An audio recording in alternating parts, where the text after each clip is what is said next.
to identify this alien mind that we've acquired. I would encourage all of us to really study that. Surah 18, chapter 18 of the Holy Quran. And you wanted to say something? I do. I was going to say, that's a very European mindset, isn't it? The GOG and Magog. But for those of us who need to understand more, because I know you understand that, but for those of us who need to know more, Mother Tynetta's doing an excellent series in the final call about GOG and Magog and the European and the mindset that they have. Because even with GOG and Magog, their identity isn't... it's not described. It's not, they don't actually have a blueprint, do they? And I was thinking maybe because it's a mindset rather than two people or two kind of shapes of people. Because, you can say the black man is the devil or the black man is God. Yeah. So we have an image in our minds. But with GOG and Magog, you don't actually have an image in your mind, apart from it being a European mindset or a European way of life and a European way of just creating mischief in the earth. Because what they said in the Quran is that GOG and Magog, after a term of being enclosed in Europe, that they went and sallied forth in the earth. Okay. Which is very feminine because it's the female who always goes around making friends. No, sir. But they went forth in the earth and they just made mischief wherever they went. Okay, well, I was coming to that. Maybe I was taking too long, but I was coming to that. By Allah's grace and mercy. Okay, it also makes mention of that GOG and Magog represents the kings of Persia and Media. And all of this is all symbolic. And we can draw so many conclusions from all of this. The kings, barbarous tribes, warlike people, caves, people living in caves, and the fact that a man had to be sent out to build a barrier to stop GOG and Magog infiltrating that society, that civilization. And for the purposes of this discussion today, GOG and Magog, as we said, is an acronym of girl on girl, a mindset, girl on girl, male assisted girl on girl. This is the society where the house is turned inward on itself. The sisterhood is turned inward on itself. And you have to take that with the statement made by the Honorable Elijah Muhammad that a nation can rise no higher than its woman. If a nation is judged by the height and the standard of its woman, then that is exactly where the attack comes to destroy that nation. Yeah. So we get girl on girl, females put against female, females not being able to create a sisterhood. I hear you speak many times of the sisterhood. It's so hard to have a sisterhood, to encourage sisterhood. It's so easy to pull down the sisterhood because there is a leaning, a girl on girl leaning. Yeah. And there is a male assisted girl on girl leaning. So it's like by that I mean the society is built on hatred of the woman. The society is not built with equality in mind for the female.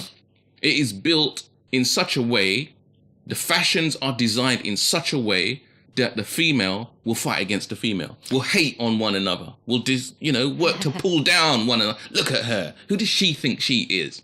Divisive. Yes, it's a divisive society. And that's deliberate because, again, as we were saying last night, that Shaitan is he divides and conquers, and that's how he overcomes. Because the Honourable Elijah Muhammad said once the sisterhood is right, and Minister Farrakhan said it too. He said he doesn't care how much brothers are clapping and cheering. He doesn't care. He doesn't care how much how intellectual brothers sound or what have you. He said the real thing. He said when the sisters are excited, when the sisters are clapping and cheering and bear witness and doing what we're supposed to be doing. He said that's when you know that the nation is on the right course, because the female by nature has vision, and we're the ones who are able to steer the family in a spiritual sense to where we need to go. But that's why I loved what Sister Oneness said last week. I remembered what she said. She said that we try and fling African principles at one another in a European way. So what we do is we're saying that we're African and we love Africa, but we're beating one another down. We're being divisive in a European way. And the principles that we're given within Islam, within the cultures that we've been given throughout the motherland, it's all about unity. It's all about the collective. It's not about individuals, but here it's very individualistic. So I can look at my sister and not even know she's my sister. But yet in going by the principles, even in the Caribbean, we know that the women worked as a unit. They worked as a family unit. But here, we want to work as individuals, and we want to, we're finding ways of hurting or damaging or just being separate from one another, not realising that's actually killing us. So the girl-on-girl violence goes beyond guns and drugs and knives and stuff. It's a mindset that we as women carry that we pass down to our children. It's a mindset that the women carry, that the women have been tricked into carrying. Of course. Because that goes right back to things like the suffragettes and the mindset that they had, whereby they wanted equal rights for the female, but it doesn't mean that we have to do the same as the male. Having equal rights as the male and doing and being equal in terms of the role and the function that we do are two different things. But what happened was someone took that mentality and that mindset, and then they changed it and they adapted it, and they put a little falsehood in there, and then they made it something that it's not. Okay, well, equality, I was just scratching it down. Equality is not the same as equal. Yeah. But we've taken equality to mean equal. Yeah. Or the same as. Yeah, that's equal right. Meaning the same as. Yeah. And, I know that working on the plantation, brothers and sisters, it's so damaging for the female. We are the way that we are. One of the reasons why we are the way that we are is because we have to go and work on the plantation. We have to go and do something. We have to go and provide for our children, our families, in a hostile environment, in conditions and under circumstances that we don't want to do it.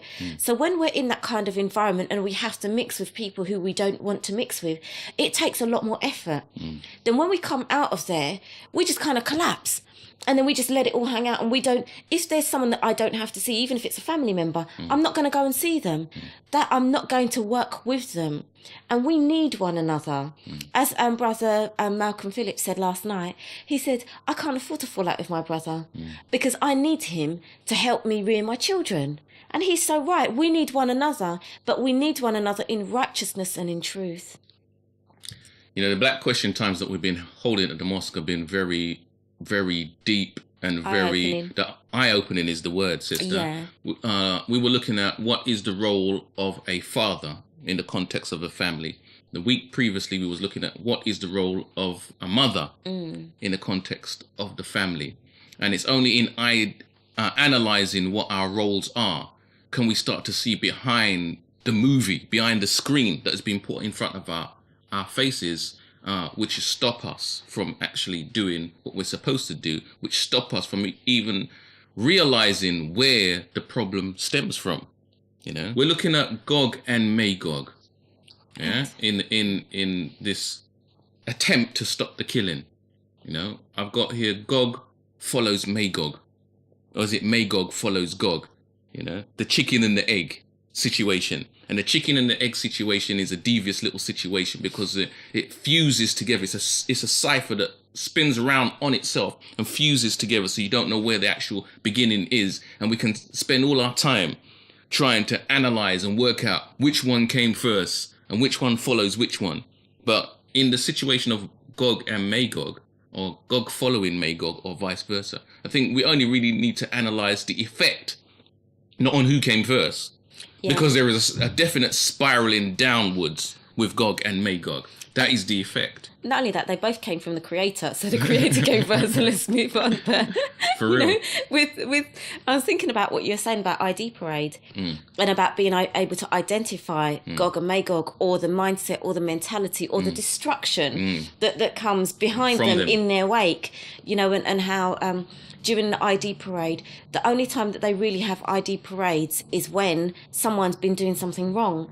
You don't hear of an ID parade like in terms of the police. You don't hear of an ID parade or identikit person or what have you if righteousness and truth is going on.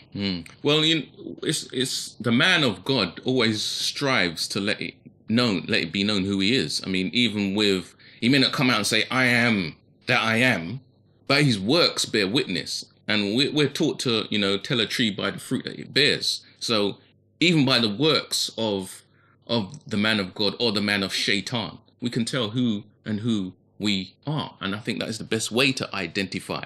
The identity parade isn't a parade of physical attributes. It is a parade of actions. It is a parade of what we